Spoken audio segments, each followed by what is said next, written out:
I was fortunate enough to play in this area, so I understand the racial undertones of everything here.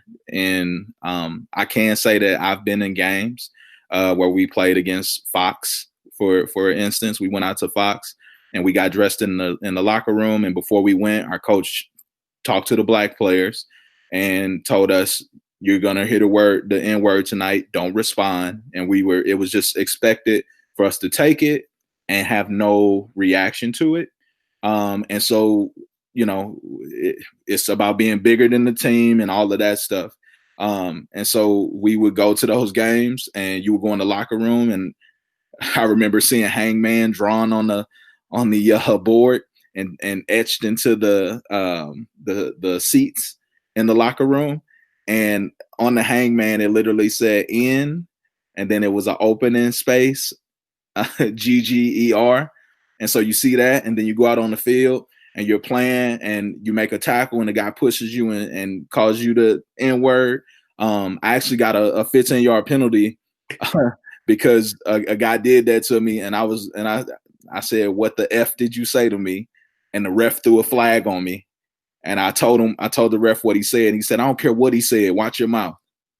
And so throughout all of that, it was expected for me to just allow it. Go further. I've coached at Luther North now, and that's a private school, but it's predominantly black. And what we've told our kids is when we play against a MICDS or a Ladue or one of those teams, you can expect that you're going to get about 15 penalties.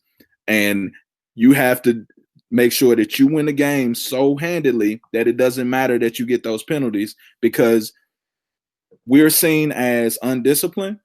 We're seen as when we do have success, it's because we're more athletic. And it's something that as black coaches, we know whenever we're taking our team somewhere. So we try to do things like tell our guys, make sure all of your stuff is tucked in.